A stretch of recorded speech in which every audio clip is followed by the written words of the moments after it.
Hey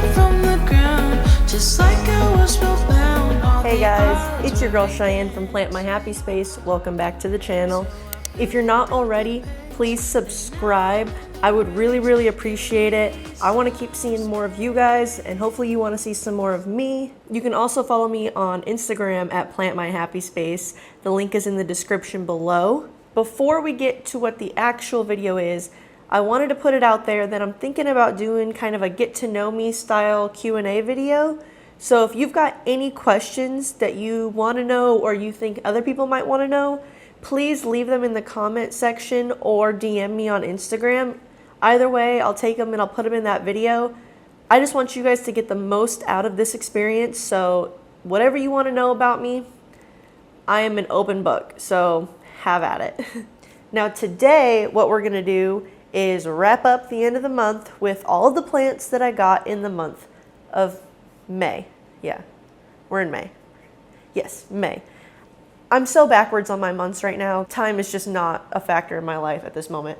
But we're gonna get through that and let's just get started. I'll start off with my alocasias first because these are gonna be quick because they're not alive.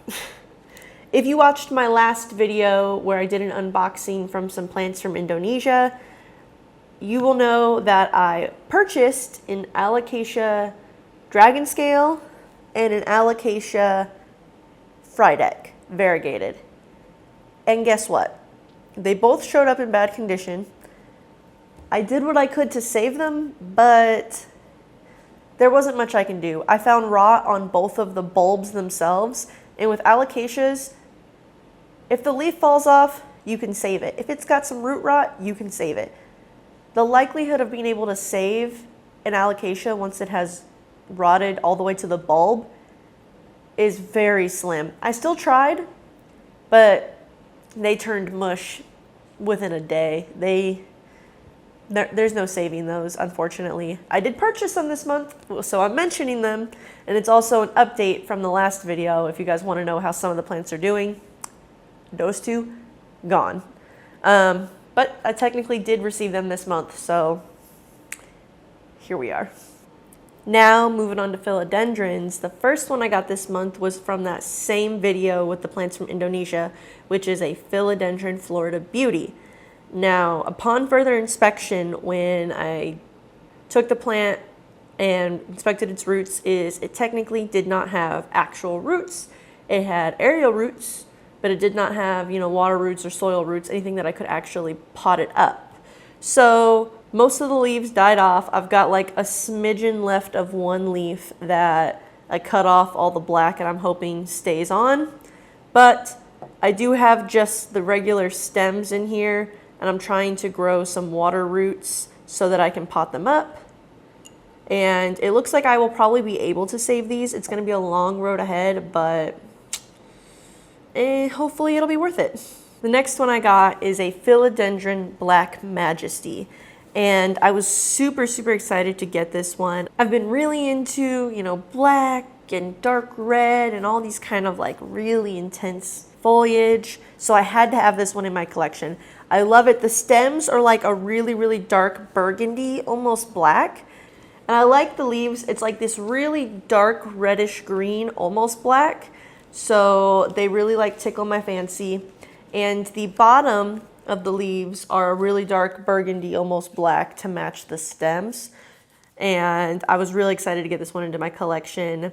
Once this last leaf unfurls, I will probably put it on a moss pole so that it can start growing upwards like a tree.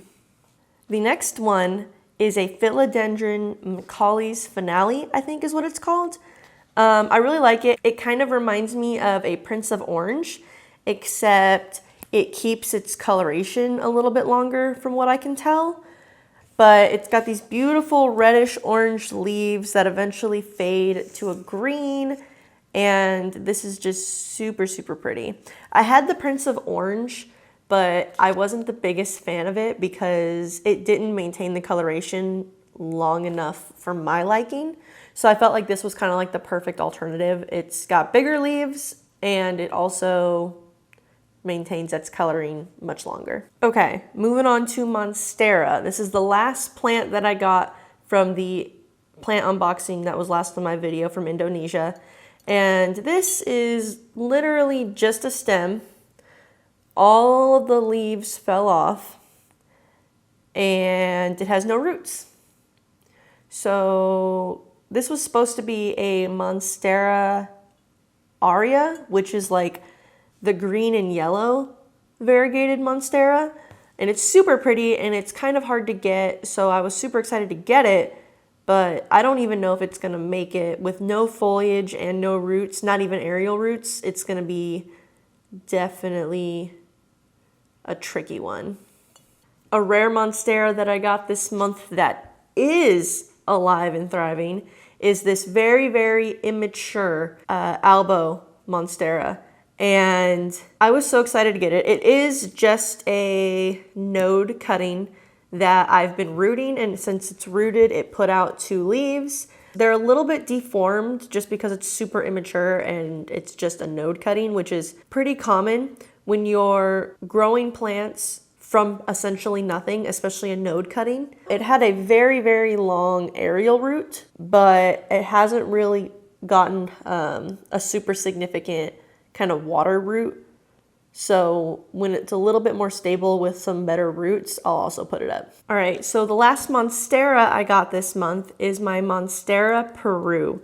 And I was on the hunt for this for a long time, and I didn't want just like a cutting or anything like that. This is still a fairly small plant, but there are a couple of little plants in there and it's already starting to vine. I'll probably repot it very soon because it's in a very small pot to begin with. And it looks like the substrate that they sent it to me in is a little bit too airy for this small of a pot. Even if a plant really likes airy soil and, you know, they like the grit of orchid bark and pumice and all this stuff in their soil, I find when it's in a smaller pot, it's not as beneficial because then it's just drying out way too quickly. You're not giving it enough time to truly absorb the moisture before it dries out. So I'll probably repot it soon, not into a very big pot, but definitely a less airy soil mixture until it gets a little bit bigger. And then I'll start putting it in a little bit more airy with bark and all that good fixins. All right, so a Hoya I got this month is a Hoya Crimson Princess. I was super excited to get this. I'm getting really into Hoya lately. This is the only Hoya I got this month because I kind of went ham on getting some Hoyas a couple of months ago. There are still a lot of like rare Hoyas that I'm looking for, but I don't know. I don't really like buying like the single cutting. Like there's a lot of like really, really beautiful rare Hoyas that I want, and it'll be one little stem cutting with 2 leaves. And I really prefer fuller plants, but this one is beautiful. It looks like a lot of the newer leaves that it had pushed out before coming to me were completely green with no variegation. So I will probably be cutting off a lot of this newer foliage once it's fully acclimated to my home because I need the variegation. If I buy a variegated plant, even one not variegated leaf is unacceptable in my mind. You know, I want to get what I paid for. So I'll probably cut it off here soon. Okay, next on the list is I got this Scindaptus Pictus Argyrius. And I don't know, guys. I think, so I potentially travel a lot for my work. And I was kind of thinking about like what was going to happen when I was going to have to start traveling for work again, especially if I go for, you know, a couple weeks at a time. How would my husband take care of my plants? Because one, plants are not his thing. And he puts no effort into learning about my plants. He is very much, Cheyenne, that's your hobby. You take care of them. They're great. Do what you want. That's not me. So I've slowly convinced him that like if I travel for work, I'm going to need him to take care of my plants. But I realized having more difficult, finicky plants in traveling is not always going to be the easiest. So I kind of went on a binge of wanting to buy plants that were kind of easy care plants and this is definitely one of them. A lot of Scindapsus are very, very easy. They're drought tolerant, so if you forget them, they're cool. And like most Scindapsus, this one is very good about giving you a physical indication on when it needs to be watered, because the leaves will completely curl up into like a little circle. And that's a lot easier for maintenance wise. So if you guys are looking for easy care plants, definitely look at getting Scindapsus, Pictus, and other kind of, trailing plants, pothos, anything like that. They're very easy and they're drought tolerant, and I recommend. So the last one on the list this month is a very, very, very immature King Anthurium. And I'm really glad that I bought it. It's going to take a while before it truly, truly looks like what we know to be a King Anthurium, but that's fine. I am patient when it comes to most of my plants. And I know some of you guys have asked me for an Anthurium care video, which is coming, but just know I am not an expert. Just putting that out there. All right, guys, that is all the plants I got for the month of May. I know most of these, I have like 30 plus plants, but I'm trying to be a little bit more fiscally responsible, especially because that last purchase of 4 plants that are basically dead was by far the most expensive plant order I had ever made. So that was kind of the bulk of where my plant money went this month. I know eventually if I keep buying, I'm going to have to purge some plants, and that's going to be the real feeling. Like I said in the beginning of this video, please subscribe. I'd really, really appreciate it. Follow me on Instagram at PlantMyHappySpace. And for the Q&A video I have coming up, please leave any questions you have in the comment section below. I would really, really appreciate it. I just want you guys to get the information that you want. I'm here for you. If you've got any other video ideas that you want to see in the future, please let me know. Or just message me, hey. I am pretty responsive in my comment section. I try to have conversations with you guys as much as I can. If you guys want to put anything out there, I'm all ears, or technically eyes, but you know what I'm saying.